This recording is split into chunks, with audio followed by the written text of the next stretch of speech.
Hello, hello, hello. Welcome back to another episode of Between You and Me. It is your host, Alex.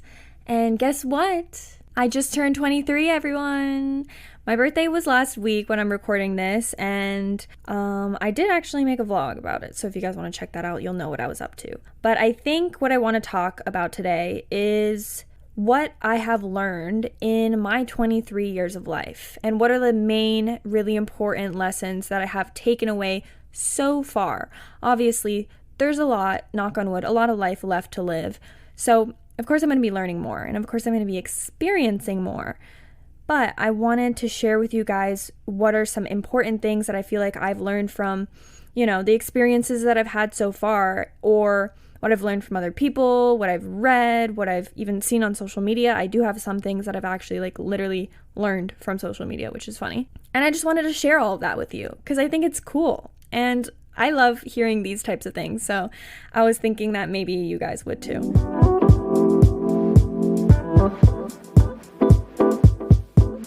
So speaking of turning 23, before I get into my lessons, I feel like being 23, not to say oh my god, I'm so fucking old, because I know I'm not at all, but I feel like 23 sounds like an old age to me, and maybe I feel like that every year.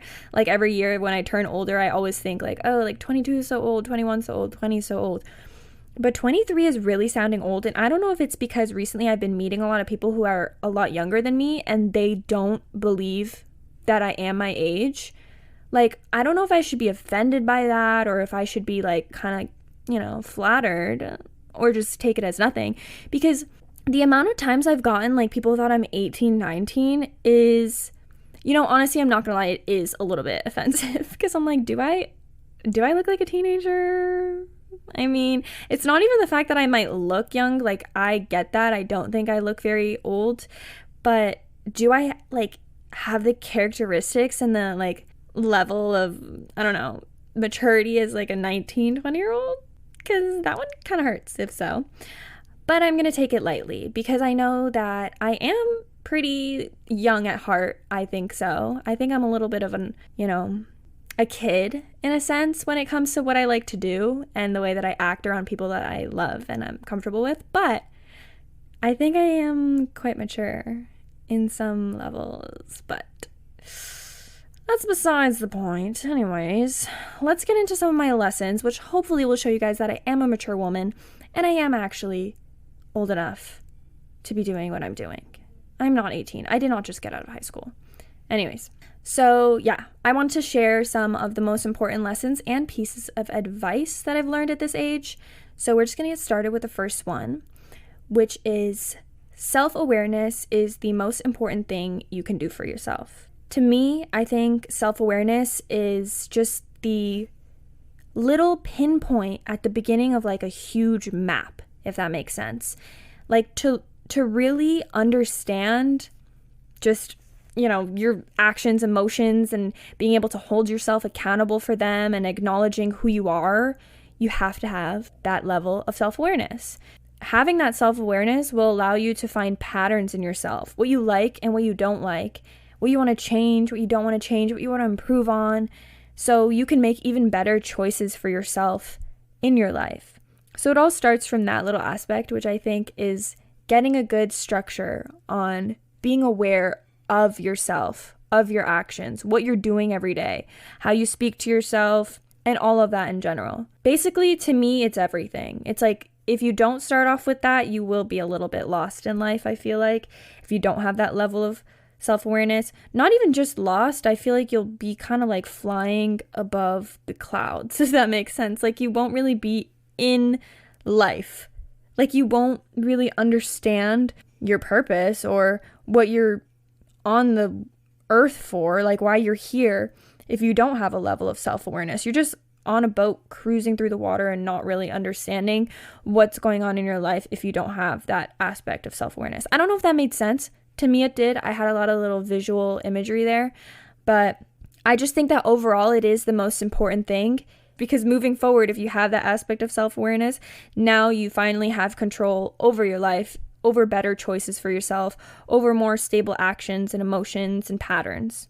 My next lesson is that you're not always going to know exactly what you want or have your shit together completely. In reality, nobody really knows exactly what they want all the time, or even at all.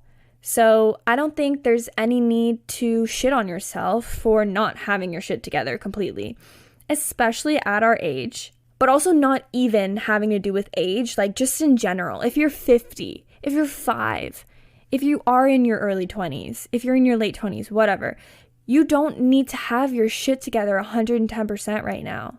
It's okay to leave things up to chance. It's okay to kind of just leave some things up in the air as long as you know to an extent what you want or what your goal is or what your, drive is, what you wake up in the morning for. And even if you don't know that, you still have time. Regardless of how old you are, regardless of where you're at in life, it's always better to start fresh. Let's say if you don't know what you're doing and maybe you've been pursuing something else for 7 years and now you're like, shit, well, I don't want to do that anymore. It's always better to start fresh and move forward with something that you actually feel more intention with and actually want to pursue or have a passion for, instead of continuing doing something that doesn't really feed you in any way, like doesn't really move you or excite you. So it's okay to not know exactly what you want to do. It's okay to not have every single aspect of your life figured out, because that's what you do throughout your whole entire life. So it's an ongoing journey. It doesn't have to happen now. It happens naturally and fluidly throughout your life. So don't feel that pressure that you need to know exactly what's going on all the time. It's okay to just be like, holy shit, I have no idea what I'm doing, and I'm just going to ride the wave and figure it out along the way. My next lesson, which I think I mentioned in a previous episode on my podcast before, but I didn't get too into depth with it, is a very common lesson that I think a lot of people say, is that everything happens for a reason, whether you understand it now or you don't. Now, this is something that I just recently had to learn about. And it's like, in the moment, I feel like you never really know why something happens. But to me, I strongly believe that we're always on this path that is kind of, in a sense, mapped out. Not saying that there's fate and not saying that there's actually like one certain outcome that's going to happen in your life. But I feel like everything's kind of always moving for people in a good way. And we always, this is a bit of me talking spiritually, if that makes sense, but it's like we're always going to be led in a good and positive way, but it's up to us to, go through the hard times and make difficult choices and grow and learn from bad times in order to get into those better positive outcomes. So with that being said, I think everything that happens in your life, including the bad times, happens for a reason. And a lot of the times it's there to teach you a lesson so that you're able to take that new information that you learned and whatever it is that you learned from that lesson and continue using it forward in your life, because maybe you weren't aware of something before this event happened, anything negative in your life. So I think it's also important to detach from outcomes and let life just move in the way that it should. A lot of the times people have a big emphasis on control. I do. I talked about this before. But I have definitely a part of me that feels like I always need to be in control of everything that's going on in my life.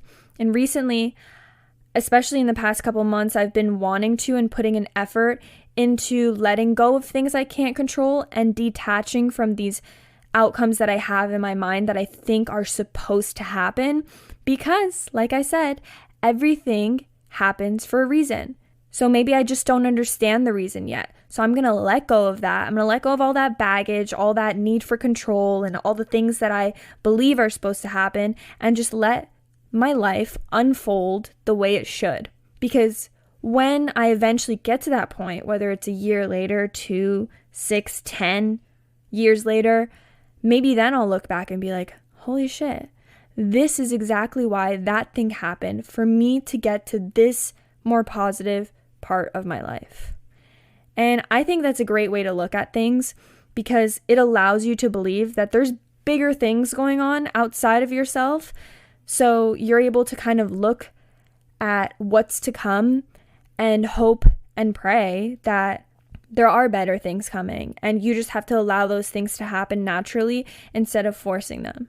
All right, my next piece of advice is that I believe you are never done learning.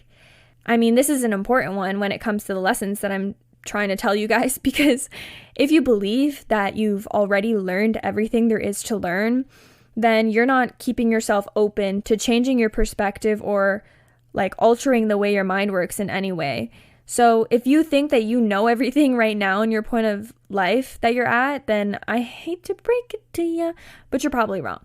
Because no matter what your age is, no matter how much wisdom you think you might have, no matter how many life experiences you could have possibly went through, I can assure you that you always have room to grow and learn.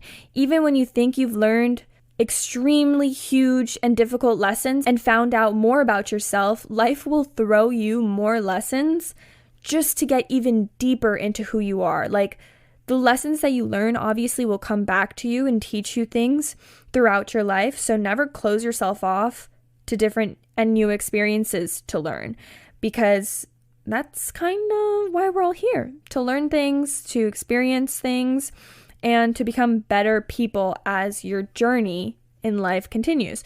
So if you believe you've learned everything you need to learn, you will never be open to learning or experiencing new things. So keep yourself attentive and open to learning new things from different people, from new life experiences, and all the things that come your way. All right, this next one is definitely something that you guys have heard before, but I'll explain it and what it means to me. That healing is not linear. Everybody hears this all the time. Oh, healing isn't linear. Like, don't believe that you'll just, heal in one shot and all of a sudden you'll be fine. Like, after you slowly get better, you'll just keep getting better. It's not the case, unfortunately. I'm sure we all hoped it would be. But the thing is that over time, a lot of people say that time heals all wounds. And in a sense, yes, it does. But also, I saw a quote on Twitter that said, "Time doesn't heal. It takes away the freshness of the wound and covers it with new memories until you're exposed to something that triggers you. That's why it's so important to really do the work, put your mental health first, and take your healing seriously." When I read that, I was like, damn, okay. That really is important to note. Because as much as people say healing isn't linear, they also say time heals. And as much as time does heal, it doesn't heal if you don't do anything. It'll just hurt less, but you will definitely have something that'll pop back into your life that's going to trigger that because you didn't heal it. You just let time slowly make it less painful. And slowly is a key word there. Because if you're not actively trying to do things to heal yourself, like, for example, in that quote, putting your mental health first and taking care of your mental health, then you're just allowing time to kind of erase the old memories, but it won't heal you in any means. That's up to you. You need to go deep within yourself to heal yourself. And with that being said, if you're continuously aiming and working towards healing yourself, you need to also keep in mind that it's not just going to be an easy straight road up to success or to being fully healed. It's going to be an up and down, roundabout, crazy, intense journey. Normally healing is painful, by the way. If you don't feel any essence of pain on your day-to-day and you're kind of just numbing it and, pretending that it's not there, then you're not healing yourself. Healing is exposing the wound and, bandaging it up and putting your ointments on it and actually doing things with effort and with intention to heal yourself. So when that happens, sometimes a scab will be built, right? Then you'll pick that scab and then it'll hurt again and you're going to be like, holy shit, wait, so much time has passed. Why do I still feel so much pain? And that's just when you have to give yourself the time to accept that and allow it to continue healing, because it's going to take the time and it won't be easy. So just remember that. I have to remind myself of that too sometimes. It's when you think that you've reached a level, another level of healing, but then all these emotions come back and you're in this pain and it feels like it just happened again, That's when you need to remember that it's normal and it's okay, and to accept those feelings instead of pushing them away. Because that's what healing really is. It's accepting them and doing what you can to take care of that instead of being like, holy shit, this feeling's back, I'm just going to neglect it and push it away, because then you're not really healing. It's also important to note that we're never actually, I believe at least, we're never actually going to be 100% completely healed. And that's okay. Because it would be kind of too high of an expectation to believe that one day, let's say in 10 years, you're going to be completely healed, and after that, you're never going to have to worry about anything ever again, because that's just not the case. I think it's a consistent journey throughout your life that you're always going to be on a healing journey, maybe from different things as well.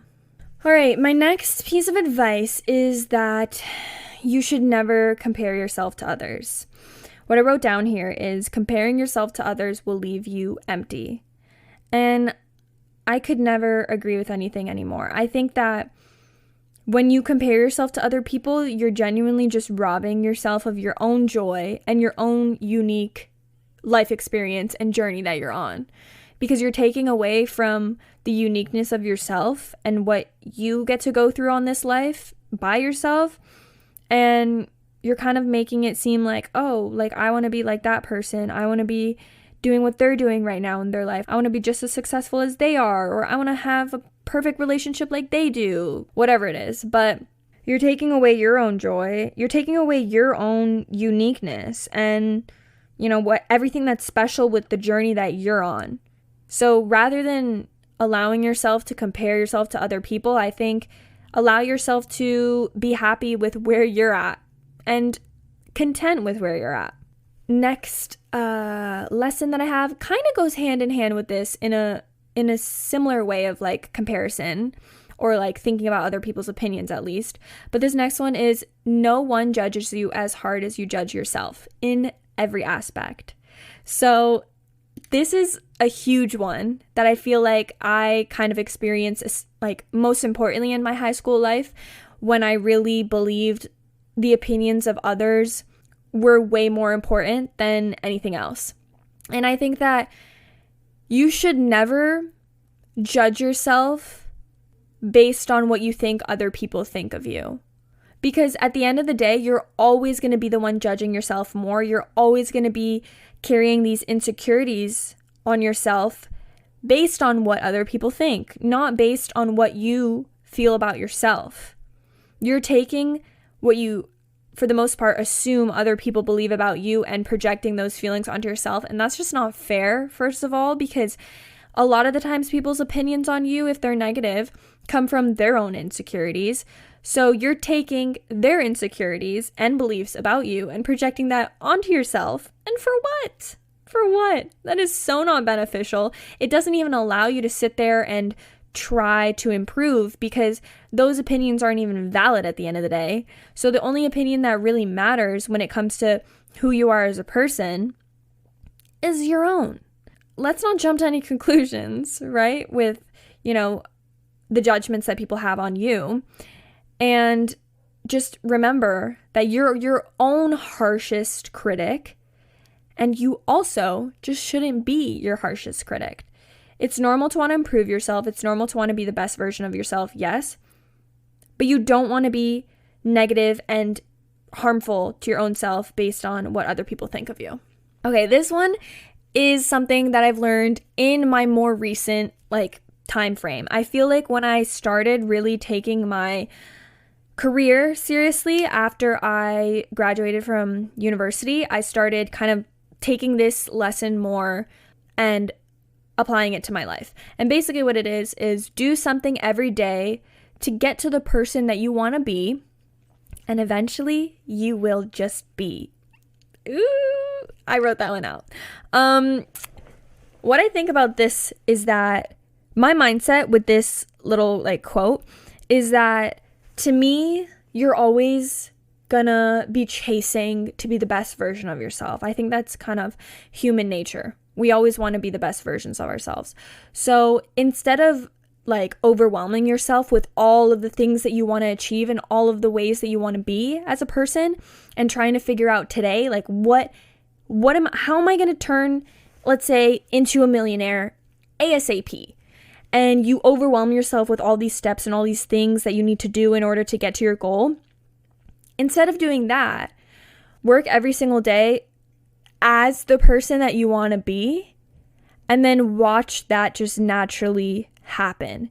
Because as soon as you move your mindset from lack to abundance, like feeling like you're already in this headspace and you're already in this part of your life, that's when you will finally start moving forward and really start working and believing that you deserve to be at the position that you want to be in. And that's when life will start moving for you in a way that you wouldn't expect, I think. When you finally start doing something every day to be the person that you want to be, that's when you're going to start seeing improvements. Instead of looking yourself and being like, oh, I'm not doing that, I haven't done this yet, and I will not be able to accomplish that. You're looking at it at a mindset where you're like, okay, I'm going to do this today, and I'm going to do this every day, and it's going to prove to myself that I can get to where I want to be. Moving on to the next thing that I learned is that quality friends matter more than the quantity of friends. And I stand by this so strongly. I feel like throughout my life, I've always had a close group of friends, or one close, very best friend, or whatever it is. And I've never had millions of friends. Like, I've never had a huge amount of friends ever. And I kind of pride myself on that in a sense, because I feel like it's way more important to have actually good people around you versus just so many people that you don't really have a really strong connection with. And if you get to a place where you just have, 10, 20 people that you consider your good friends, but none of them really know you or wholeheartedly love you and you love them, then you're going to lack that sense of emotional connection with people and not really feel, satisfied by the friendships that you have. So I'm not saying cut everyone off and, don't have the amount of friends that you have, but I definitely think it is important to know and have a secure group of people or a couple of people that you can call even close enough as family, because those are the people that are going to support you and love you and be there for you no matter what, hopefully, if they're good people. Okay, my next piece of advice is to listen and take people's advice, but at the end of the day, each choice in your life is ultimately yours. Now, I'm the type of person that will always ask other people for their opinions and their advice. And by other people, I mean like my parents, my siblings, my best friends.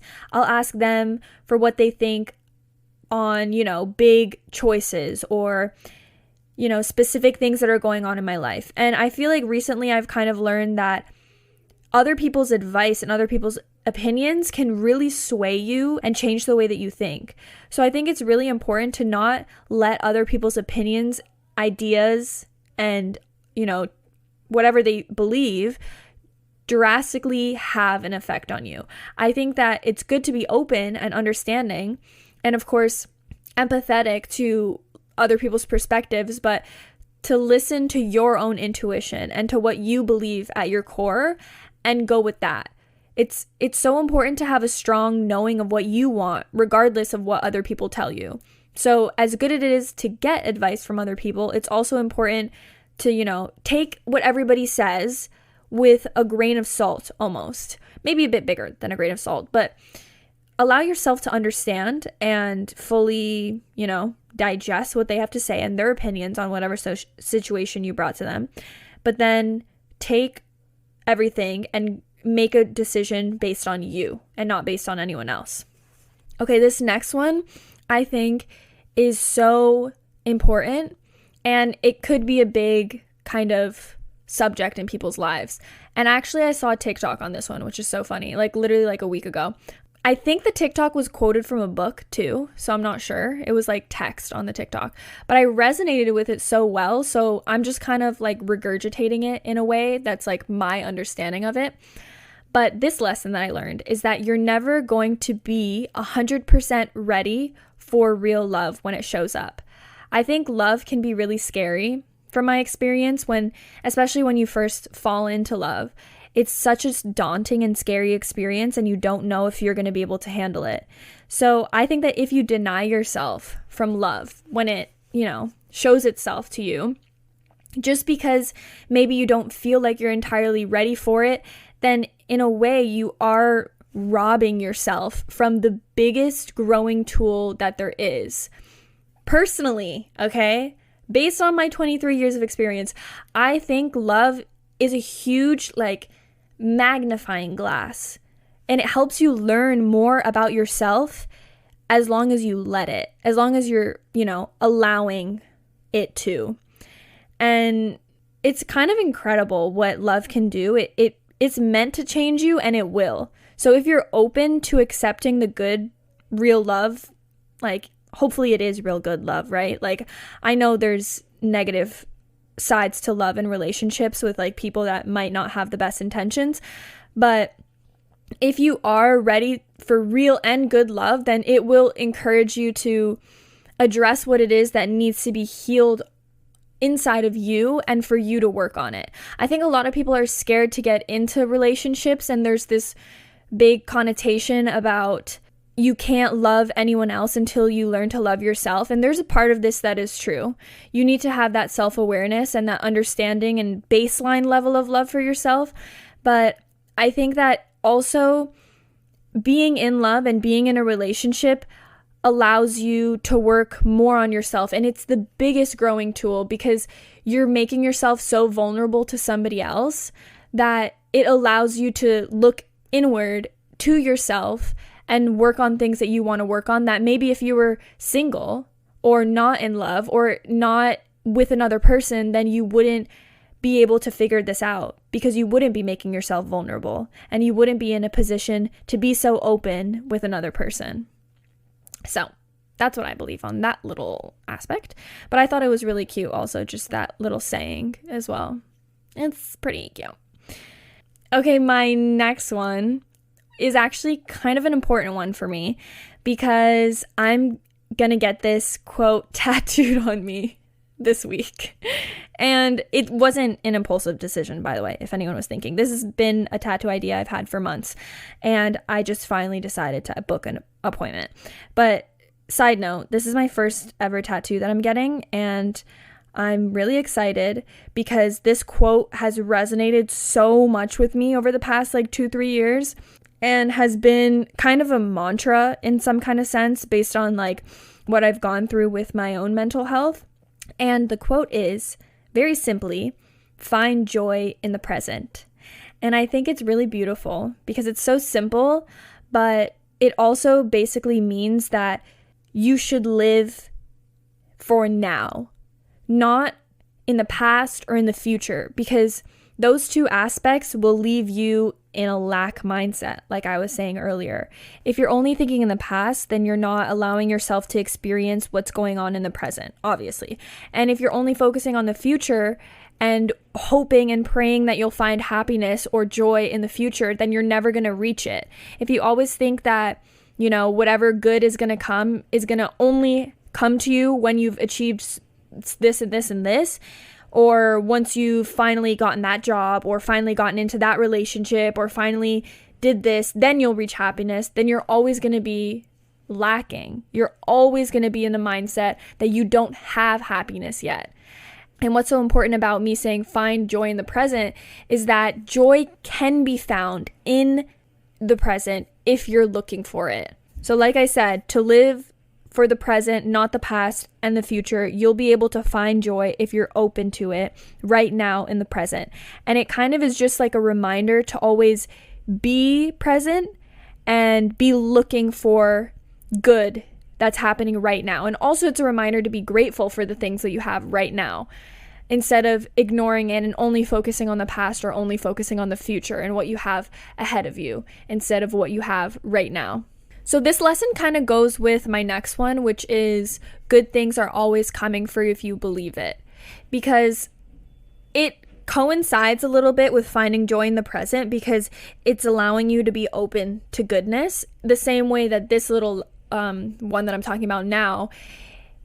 What I mean to say by good things are always coming for you if you believe it is that if you open yourself and you're willing to receive good things in your life, then that means you are in a mindset of abundance and good things will naturally come to you. If you're looking for good things in your day-to-day life, if you're present and open to happy thoughts and just a general like idea of that you know and believe good things are coming to you, then they will, because you're focused on good. It's kind of a way of manifesting good things because you believe you already have it. Therefore, you're in this mindset and you will achieve good things. Good things will come to you because you're in a mindset of goodness. I always believe that whatever's going on in your inner world will reflect in your outer world. So whatever's going on in your mind, whether that's positivity, good things, happiness coming your way and good opportunities coming your way, or a mindset of I don't feel good, like everything bad is happening to me, I'm always unlucky, I'm always never achieving my goals, that will reflect in your outside world because that's your mindset. Your inner world reflects in your outer world. Okay, those were all my lessons. Those were all the things that I've learned. Not everything, obviously, but those are some important things that I've learned and some things that I wanted to share with you guys. And now, guess what I did? I asked you guys what are the best lessons that you've learned in life so far. So I wanted to hear from you guys and see what you guys had to say. And I also think it's really cute. I read through some of them earlier and I thought that they were so sweet. And a lot of them were actually similar to the things that I said too, which is cool. So we're going to go through those and see what are some of the best lessons that you guys have learned. Of course, I asked you guys on my Instagram, which is @BetweenYouAndMe podcast. So don't forget to go and follow that after you're done listening to this episode. But yeah, let's get into some of your guys' best lessons that you've learned so far.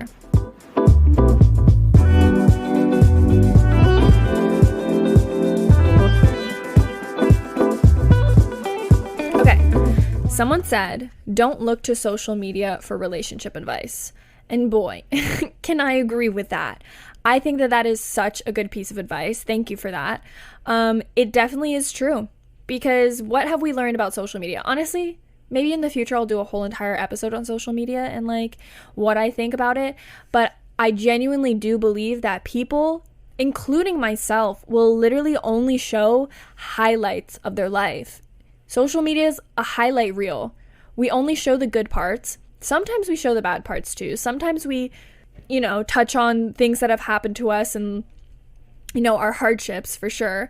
But for the most part, especially when it comes to social media influencers, we show the best part of our lives. We show the times when we're put together and the times when we have, fun things going on and exciting opportunities and, good things. Not the bad things. So it can be really easy for someone to look at a relationship online and compare themselves to it, compare their own relationship to it. So it's important that when you're looking at things like relationships or advice from people who are in relationships, that you take it with a grain of salt, because from the outside world, it's always going to look like they're living their best lives and they're having the most amazing time ever, when in reality, they are probably going through the same things that you are. So this is a great piece of advice. Next lesson is don't keep going back to your past. Don't try to make your ex-best friend jealous. That's going back. Period. This is very true. I think there's nothing, beneficial about trying to make someone jealous or being petty either. I think that if anything, you're wasting your own energy and putting your energy in the wrong places when you could be focusing on yourself. You could be focusing on more important things than trying to make somebody feel worse about themselves, if that makes sense. Like, if you're doing something to make your ex-best friend, or just ex in general, upset and angry or jealous, then you're really no better than them if they did something worse to you, right? So, yeah, it definitely is also going back into your past. You're opening up something that you should be moving away from. The world is rigged in my favor. I love that. I think that definitely has to do with my last piece of advice that I gave you guys, which is that good things are coming for you if you believe it. It's basically, the same thing worded differently, but it's very true. It's if you believe that everything is rigged in your favor, I mean, obviously not everything's going to be perfect for you, but you're always going to be in the mindset that even if something goes wrong and something didn't turn out exactly how you expected it to, that it's still what's best for you, that it still was meant to happen, and it's just protecting you from maybe something else that would have happened if, you know, let's say this goal was achieved or whatever you expected did happen.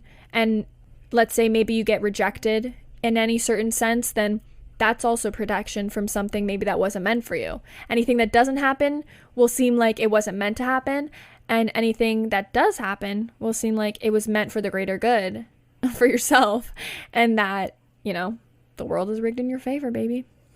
This one is from Cameron, who hopefully is okay with me saying her name, but one of my friends from a long time ago when we were both in the same cheerleading team. So thanks, Cameron, for answering this.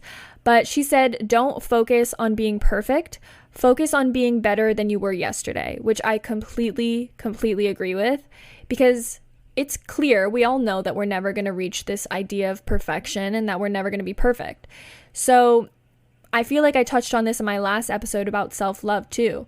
Like, you shouldn't hold yourself to a crazy high expectation, and rather hold yourself to expectations based on your own self and what you know you can achieve. So if what you're trying to do on a daily basis is be better than you were yesterday, that is something that is very achievable for you. And it's way better than comparing yourself to anybody else as well. Instead of comparing yourself to another person, you're comparing yourself to your own life experience based on yesterday, and then just going forward from there. So I really like that one. Someone said, results are permanent and pain is temporary. This is good for school and paying dues for careers. I do believe this as well, actually, because sometimes you do have to suffer and you do have to take the harder route in order to get the results that you want. So I think that's definitely very true. And it is a good thought process to have when you're really working towards something that you know is what you want. But it's also important, to be devil's advocate for a second, it's also important to not suffer too much. Suffering is inevitable and that's going to happen, but it's also important to know that you're not overly hard on yourself and pushing yourself past what you can actually do based on your own mental, emotional health, right? So you never want to push yourself to the point where you can't handle it, especially if it is for your career or your school. Like, that's going to lead to burnout. So we want to be careful with that one as well. But it is true that when you're working hard but simultaneously balancing and taking care of yourself, this is important to get the permanent results that you want, for sure. This is a good classic one. If you don't have something nice to say, don't say it. Period. Keep it to yourself, bitch. We don't want to hear anything mean around here. I saw the cutest TikTok today that was literally like, I don't know if you guys know, like this little girl, like little blonde girl with curly hair, and her dad like usually films her TikToks, but she was literally just like, I don't know why people say anything mean, because the point is that we're supposed to be nice to each other. So I want everybody to be nicer to each other. And I'm like, period, Miss Girl. She knows exactly what she's saying. And she said it with her chest. I agree with it. I mean, you know, we're all going to be bitchy sometimes, but I think at the end of the day, a big goal should just be to be nice to others. Like, fuck it. What's the harm? Just be nice to people, be caring, be loving to people, even if it's a fucking stranger, because you never really know what anybody else is going through, and you never really know the hardships of someone else's life, even if they're coming across like a bitch and they're not being nice to you. Who cares? Just be nice. Kill them with kindness. Okay. The last one that I see here is that everything happens for a reason. After bad days, there's always going to be good days as well, which is great. An amazing piece of advice that I actually also mentioned, but I agree with it wholeheartedly. Everything does happen for a reason. And it's also very important what she said, after bad days, there's going to be good days as well. Life is going to be filled with ups and downs and good times and bad times. And it's really important to note that if you didn't have these bad days, if you didn't have hardships, you wouldn't be so thankful and so excited and happy when the good days came. You know, without the low lows, there would be no high highs. So as much as you might dread being in a low state of mind, or if something bad happened to you, or, you know, if you're going through a hardship, it's important to remember that it's not going to last forever. And that's a fact. It will not last forever as long as you allow that. If you are in a hard moment, if you are in a hard part of your life, take it one day at a time and find joy in the present, baby. Holy shit, that quote just kind of resonates everywhere, doesn't it? But yeah, I just feel like you need to believe good days are coming for you, because they are. Because if you have experienced sad times and difficult times, then you know that the opposite is going to happen to you, because you've felt the lows. So now what's next? The highs. There's going to be highs. Don't you worry. Always look forward to them. Okay. So unfortunately, I posted the story pretty late, like only like a good 15-20 minutes before I started recording. So I didn't get too many of your guys' responses ready. I should have done it earlier, but that's just me being a little last minute with it. But I hope that you guys enjoyed all of the lessons that I was able to share with you guys that I've learned throughout my life, and what some of you guys got to share with everybody as well. So thank you guys so much for responding to my story with your answers.